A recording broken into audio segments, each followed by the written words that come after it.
Welcome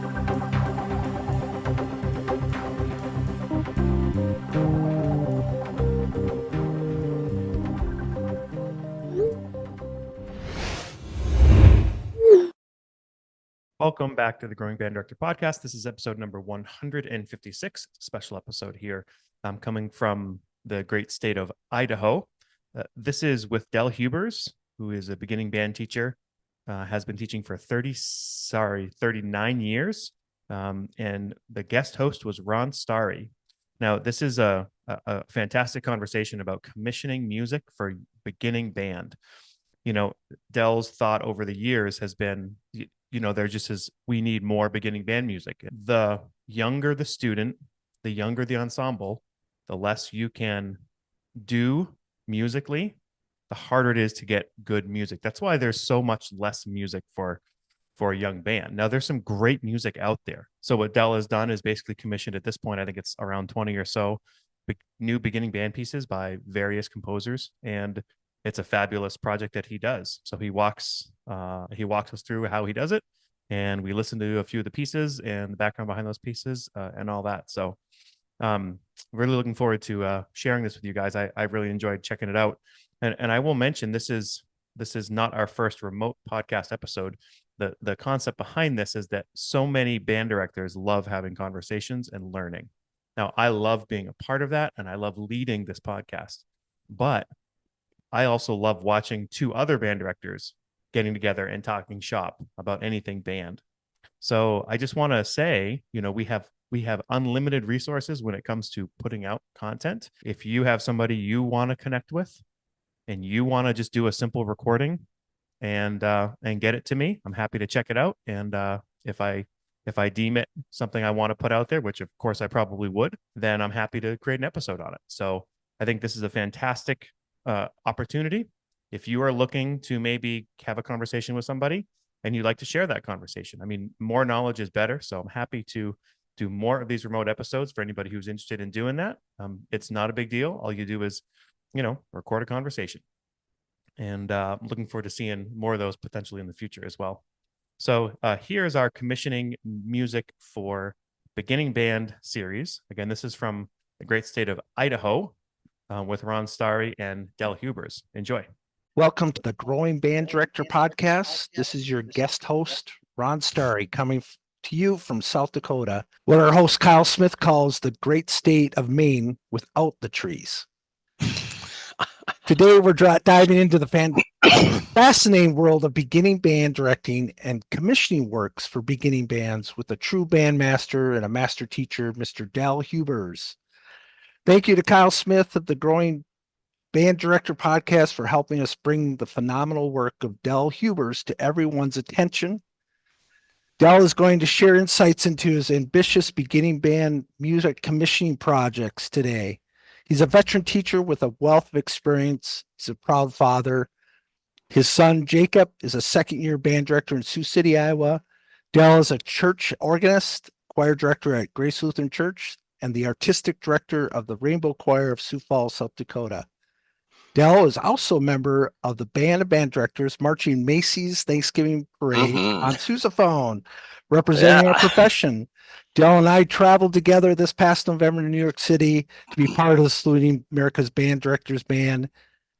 And after that trip and our hang time, I knew more people needed to hear about your work.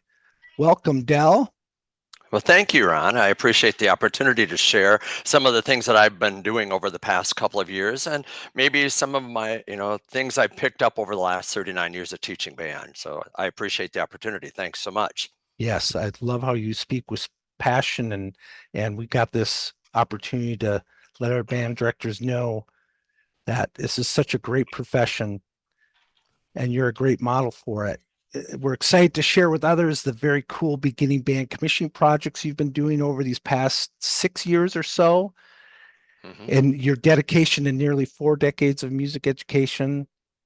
Because, like I said, the whole band world should know about you. You are ahead of your time, Del.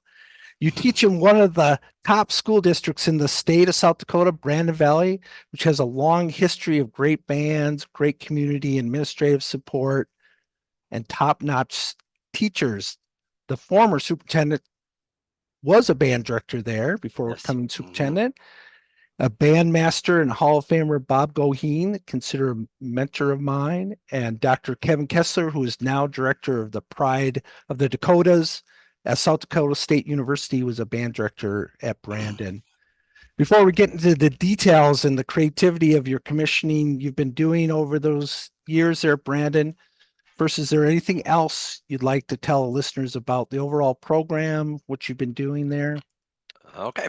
This is my 26th season in the Brandon Valley District as the beginning band director. Our district is about a little over 5,000 students total, and we have a little over 550 students involved in the band program, grades 5 through 12.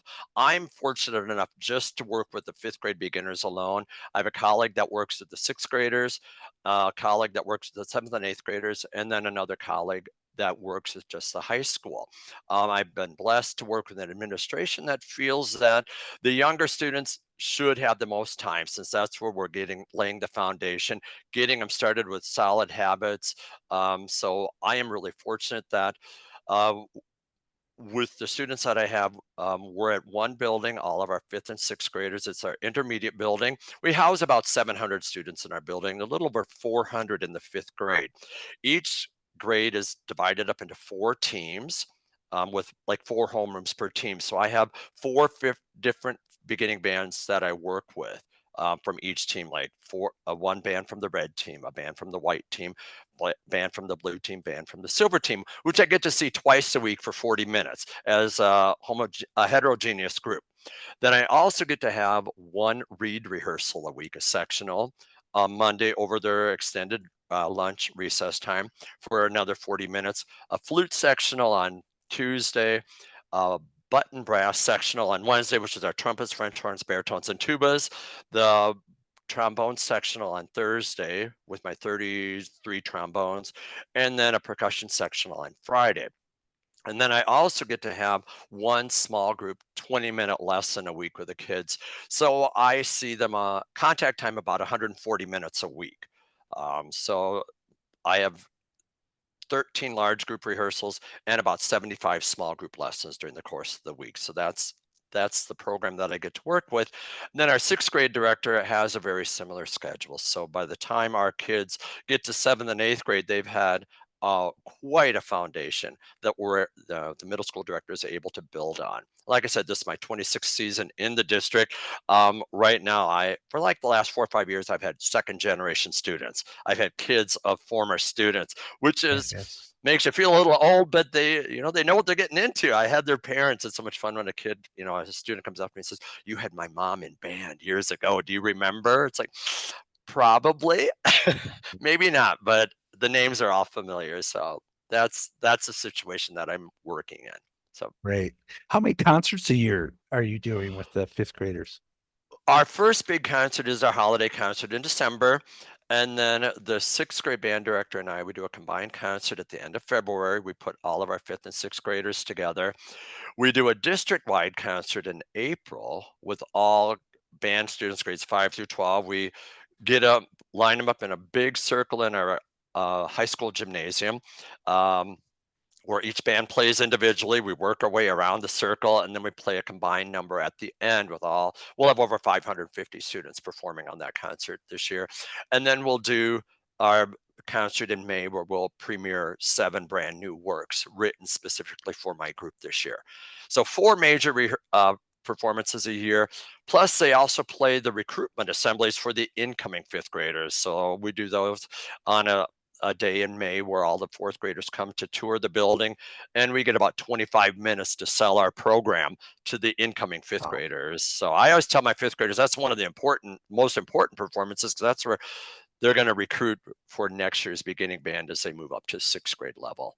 So, Absolutely. Man, great. mhm, 7 new works this coming spring.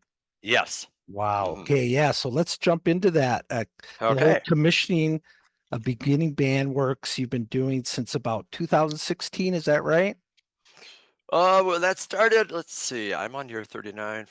Yeah, about 5, 6 years ago. I wanted to commission a work in honor of my 35th year of teaching.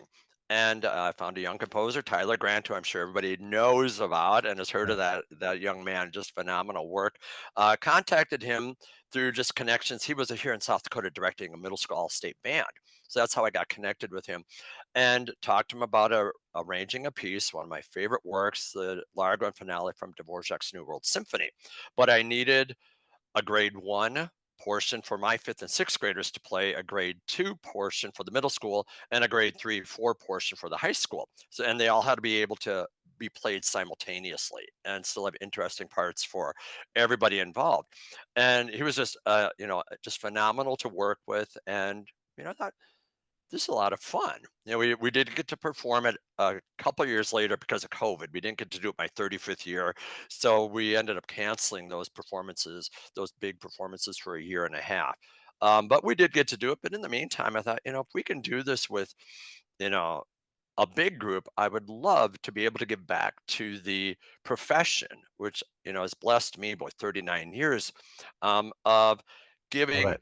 composers Yeah. a reason to write for young bands, but then also just expanding the music that's written for young players. So that's where this Right. sort of grew out of, that wanting to give back to the profession. So Very, very cool.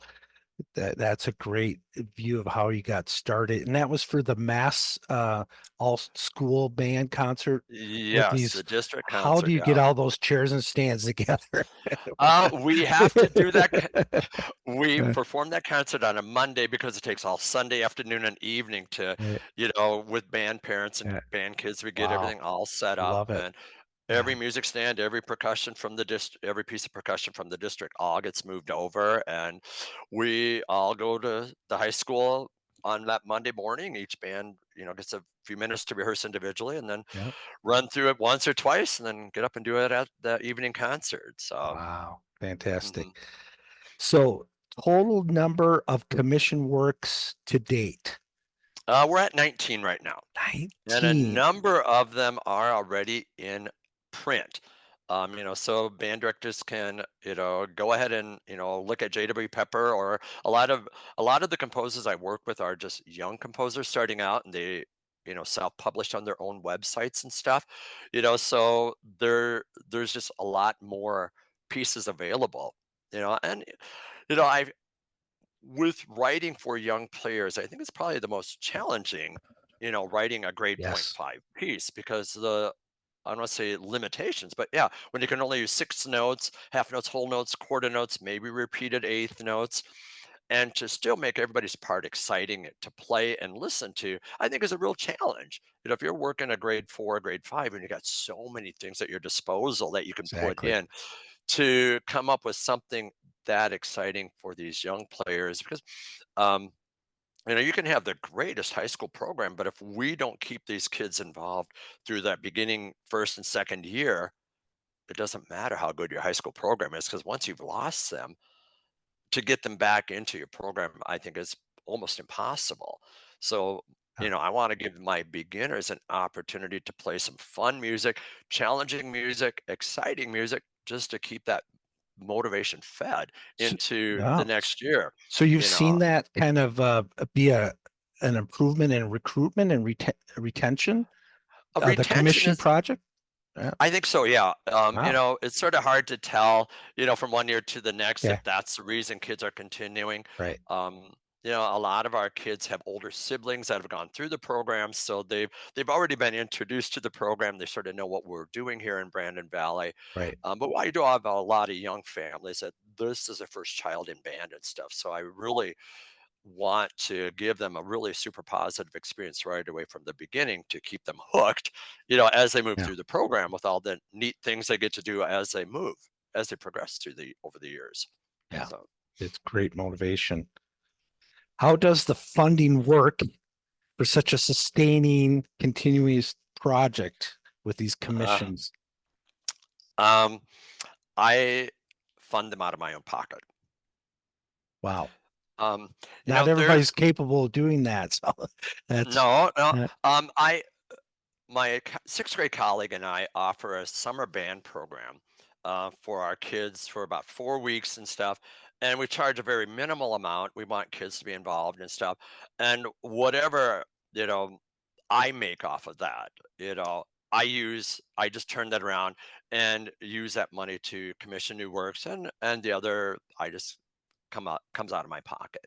It's Yeah, once again, it's just a way for me to give back to a profession that I've been blessed to do for so many years. So I think it's a worthwhile investment. So right. Yeah, and it's cool that it's coming from something that you're already doing in the band program. So, mhm, there it's all related and it's all working towards that same goal. mhm. That's cool. Um, for someone wanting to commission composers, what's step number one or your advice from experience to get started in commissioning composers, kind of a Okay. process? Mhm. A lot of it is word of mouth. Once I've worked with these composers, they have their own little circles that they travel in as well. They Yep. they seem to work together well and help each other out. Actually, I just put it out on Facebook in some of the band director groups that I'm a member of and say, hey, I Right. explained who I am. This is what I'm doing. I'm looking for composers that, are fired up about writing for young bands and want that challenge. And I dare, last summer last June when I put out the call for this year's commissions, I bet I had probably close to 50 composers respond.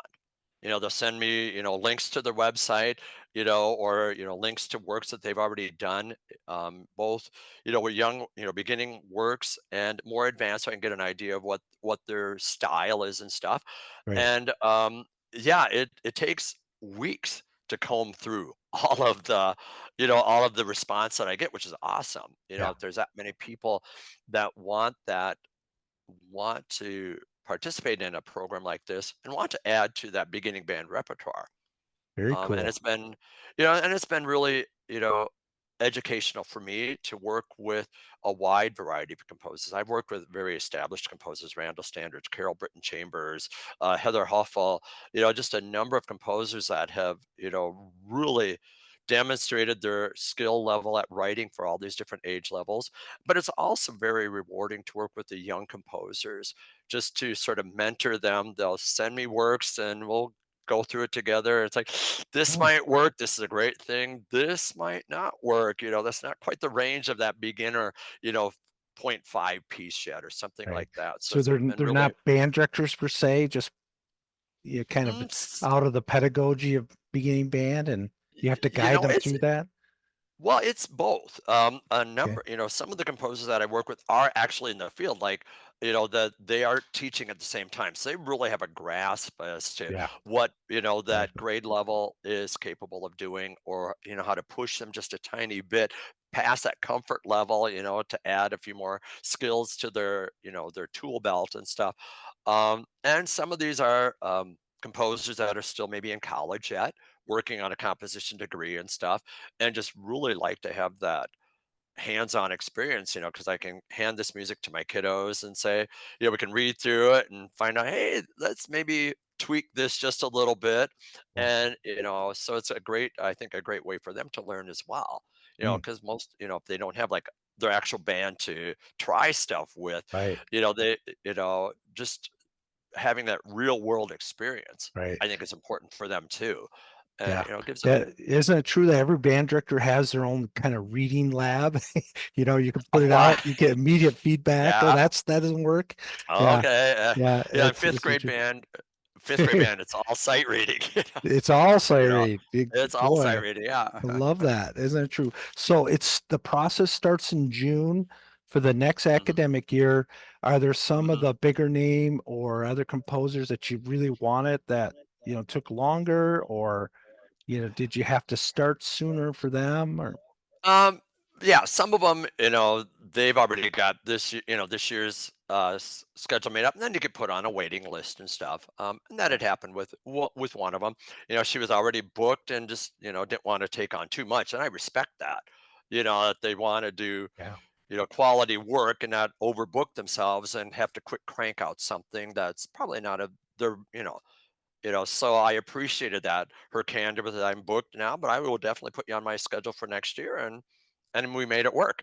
you know. Cool. Um, and I usually try to have the pieces pretty much in hand by the end of January, beginning of February, which gives us time as, myself and the composer to go through and, find with a fine tooth comb and find out, hey, yeah, this is going to work. This is going to be amazing. This might be something we want to tweak and stuff. And then that just also, once we start getting into beginning of March, gives me an idea how long it's going to take for my kids to master those pieces because I Mm, want them to do them well as well, mm, and mhm. take what these composers have, it's their babies that they're putting on these pages, and of course Right. I want them to come to life the way they envisioned them and stuff. So it gives me a time to figure out how long it's going to take me to work these pieces up with the kids that I've got to work with because every year I get brand new kids. When you start fifth graders, it's new Right. students every year. So you try and Yeah. gauge, well, this is where we got to last year or the year before. So Yeah. when you're working with these composers, sometimes it's shot in the dark too, Yeah. knowing Yeah. what this group is going to be ready to do or not. So that's why I Right. like to have them done, you know, And you got and that time to yeah, teach. Yeah. Yeah. yeah, time Oh, to teach that's and smart. You've figured these things out. Is there something that through this process of commissioning that has improved your teaching, or like, oh my gosh, you know how we as teachers we learn from but oh, by def those big moments, and oh my mhm, gosh, I'll never do that again. And boy, better do this differently next time. mhm. After COVID, I have found that I've become very intentional about everything that I do in every rehearsal. There's no wasted time, and I think we found that out with COVID when we were, making all those adjustments to schedules and stuff that it's like, "Okay, I've got this much time. This is what I need to accomplish. I need to be very intentional about it." And, um, and I when I'm working with the composers, especially the younger composers, um, there's a sequence in which these kids learn these skills, that they develop these skills. And if we're trying to jump ahead, into some concept they're not ready for, it's very frustrating for the students. It's very Mm. frustrating for me in the rehearsal. So I'm a very sequential teacher, and I found that out over the years what works, that you can't jump from page 18 in the book to page 22, because there's important skills on page 19, 20, and 21 that they probably have to master or have a pretty good concept of before they move on to that next level on page 22. So, whenever a composer gives me something that, might stretch them just too far and, skip some of those steps in that sequence, that's not going to be the best use of that rehearsal time. And it's going to lead to frustration on the part of the student because they're trying to teach a skill that they're not quite ready for yet. So Yeah. that I've learned through this whole composition process is to be very intentional about every skill that I'm teaching, and that every skill is based on a previous skill that they've already mastered. Then they're going to be able to push out of that comfort zone, add another skill, and then push into that next out of that next comfort zone. So, yeah, that's one thing I've learned I as love it. through the Yeah. compositional process is you can't skip. There's Mm. no quick, magic, wand that you can wave to skip over to the next concept. It's all sequential based on previous skills, Oh, I adding love more it. skills to their tool belt. Yeah. Yeah. Yeah. There is no rushing, being intentional, using your time, Mhm. being proficient with that. And that's a true sign of a lot of wisdom and experience you've had. um, so towards the end here, we're gonna play a couple pieces. From We'll last season, yes. Yeah, we'll talk about those. But before we do that, what are some of your favorite pieces for beginning band that you've used over that time? Like maybe the taught twice kind of pieces, or like that you like to use with your fifth graders. Okay, or these aren't not we're not talking new compositions or just Exactly. Yep. standard Yep. repertoire. Standard Okay. repertoire. Oh, okay. Um, I over the holidays, getting ready for that first concert, I do try to pick a lot of familiar holiday tunes, because it's like the first. I don't want to say real music, but it's their first concert pieces that they're going to play. The kids, I know you can only listen to so many arrangements of Jingle Bells and Jolly Old St. Nicholas and Up on the Housetop, but the kids love them and they will go home and practice them. They Mm. will, and it's exciting for the parents when they're playing. they're finally playing tunes that they recognize, you Right. know. So I will latch onto those in that first holiday concert, familiar tunes and stuff.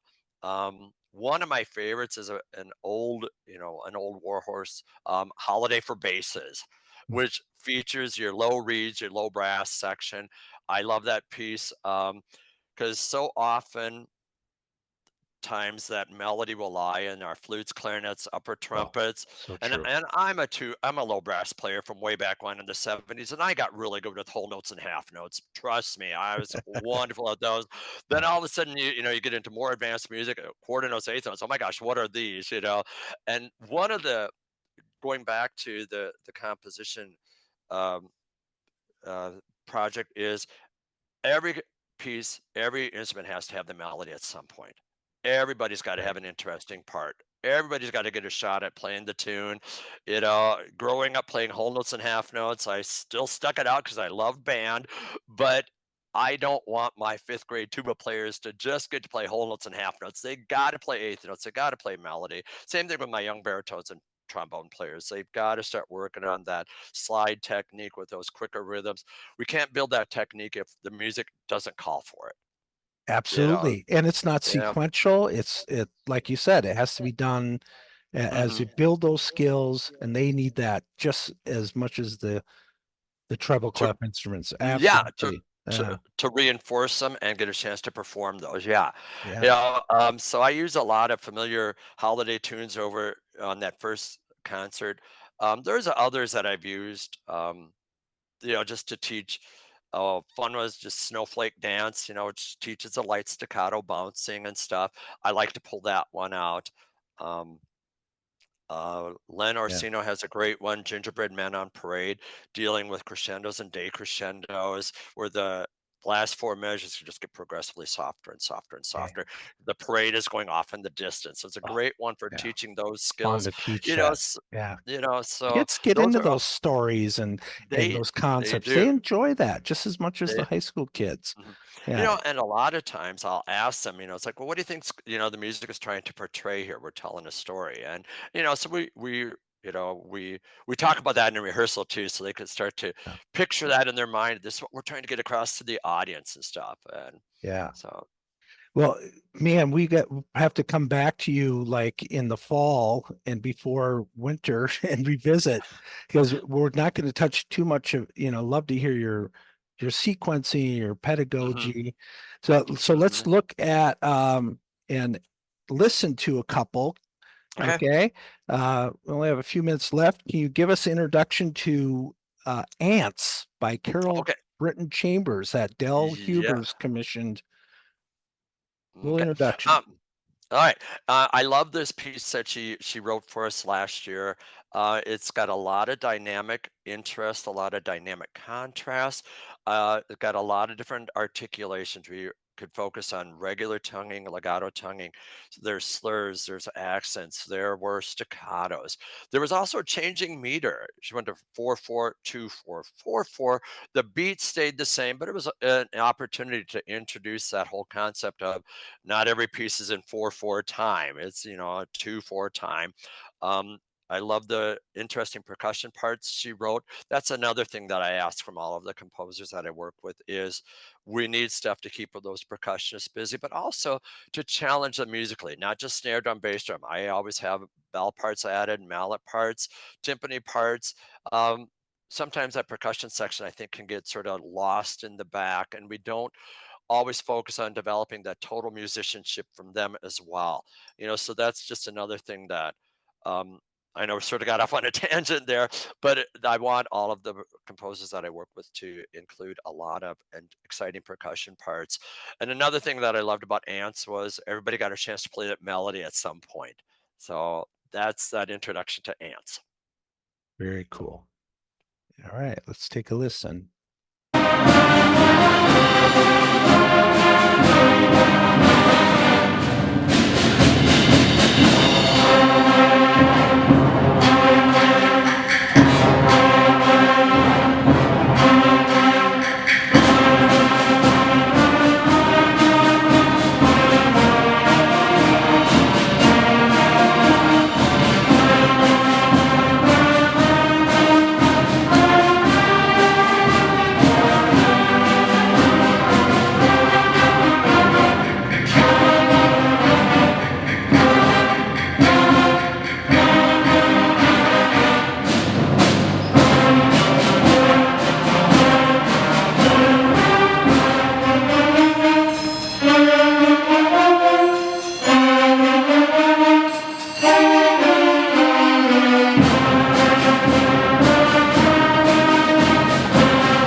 Okay, so you've been talking about working with composers from different countries, some of the Mhm, process, the interactions you had with them.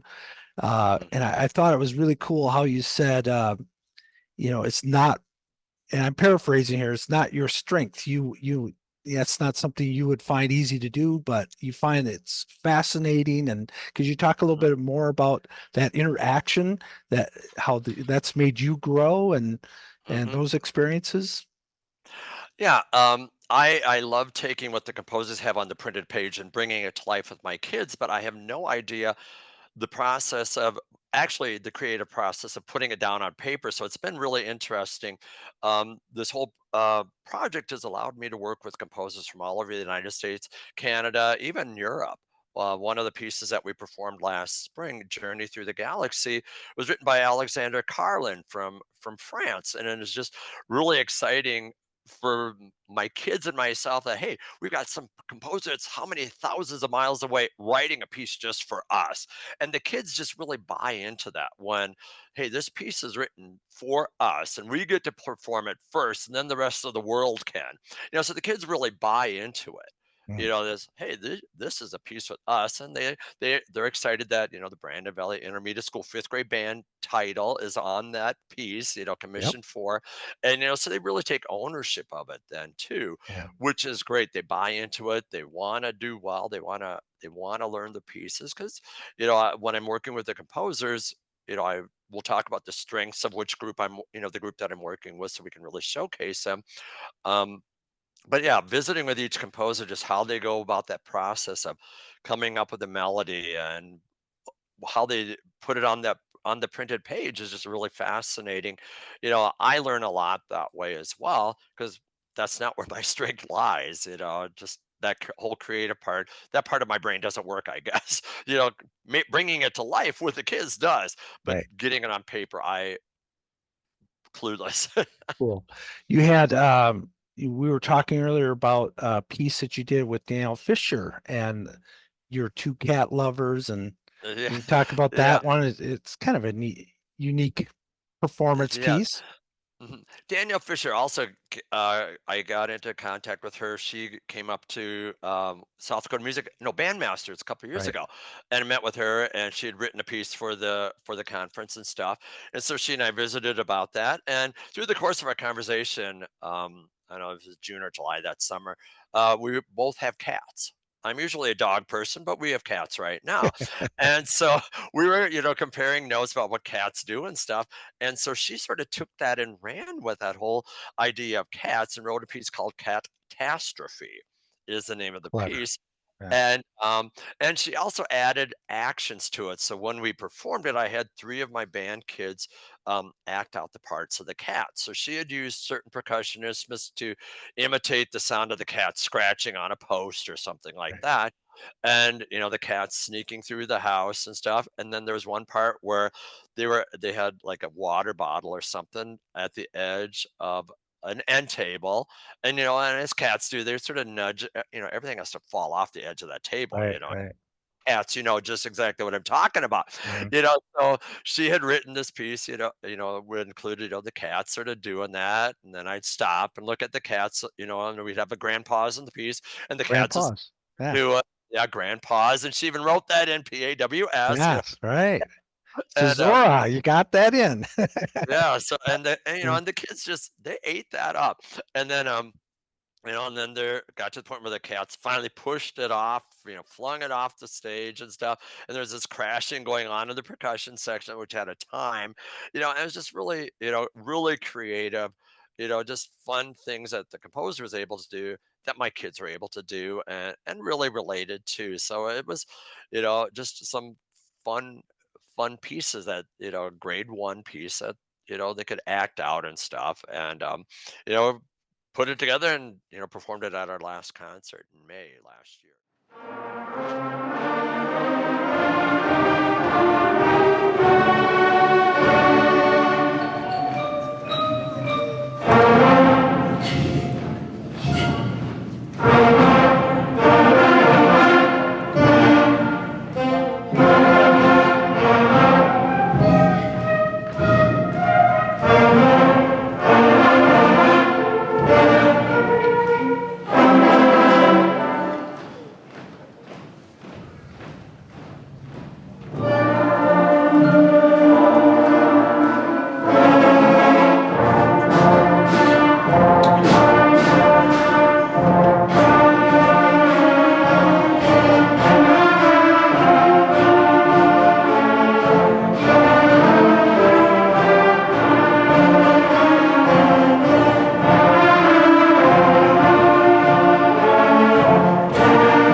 seems like it's really invigorated you and really, uh, giving you, a lot of vibrance to your teaching.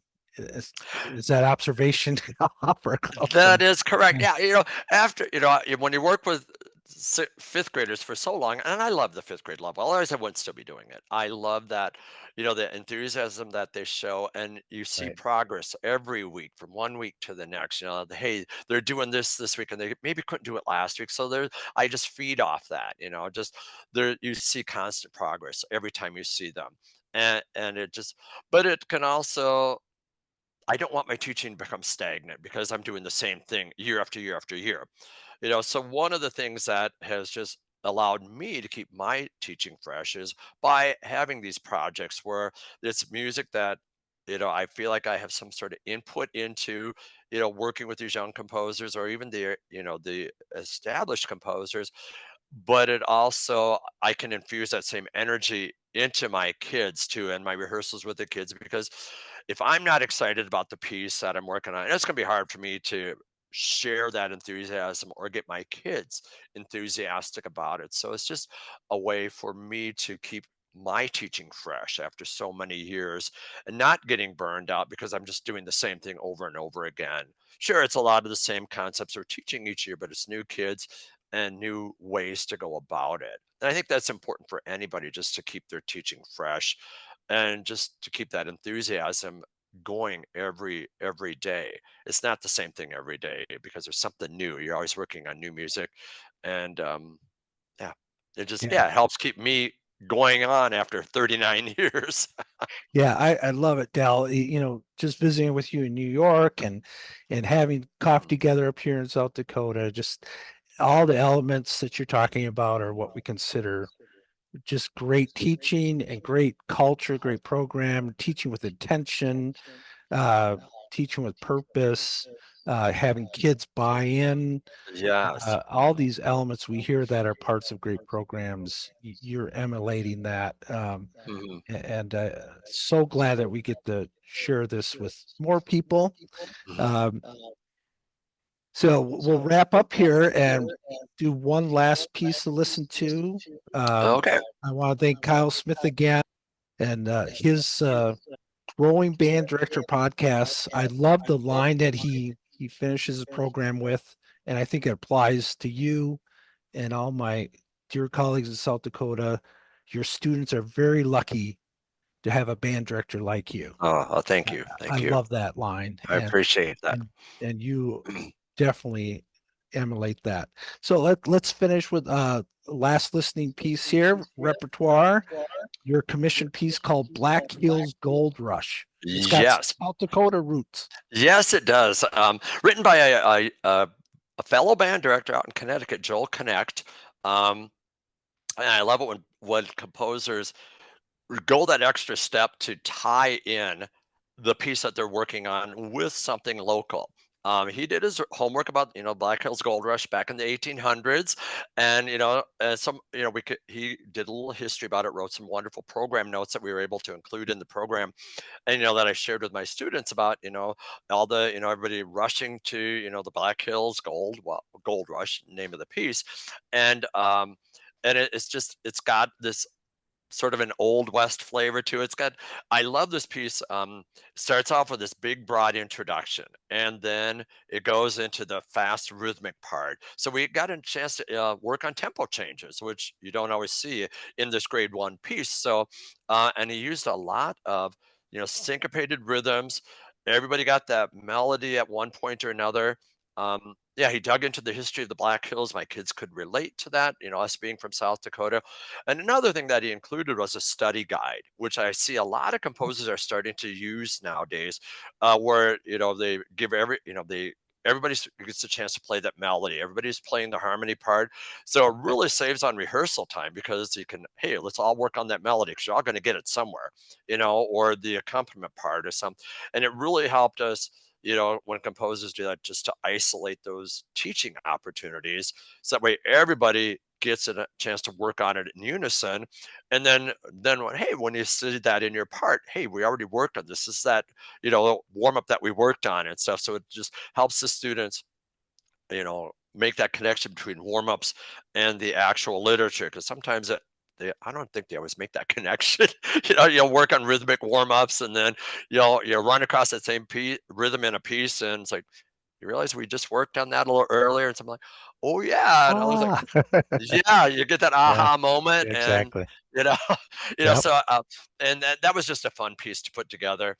He listed as a grade one range wise, yes, maybe a grade 1.25 when it comes to the syncopated rhythms. I mean, but definitely doable if you have the time to work on it. And that study guide just made a world of difference. So yeah, a little bit of Black Hills Gold Rush, be wonderful. Okay. Great. Yes. I love study guides. I use them in every level I've taught. I Hmm. agree with you. Unison studies are a great way to focus on one concept while everybody's engaged. Great. Hmm. Okay. And if they can incorporate the scale that they're using, we don't get into a lot of different scales yet with the beginners, but I know my colleagues use them too, and even at the more advanced pieces. So if they include that scale and any bizarre any accidental that they might use, is just really a wonderful way to introduce those concepts to the kids.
We sincerely appreciate you taking your valuable time and listening to the Growing Band Director podcast. Your students are very lucky to have a band director like you. If you have any suggestions for episode topics or think you have an area of expertise to share on a show with us, please reach out. If you enjoyed this episode, don't forget to subscribe. And if you want to help spread the word, please give us a 5-star review and tell your band director friends to subscribe as well. We're available on Apple Podcasts, Spotify, our YouTube channel, and wherever you listen to podcasts. Thanks for listening to The Growing Band Director. See you next week.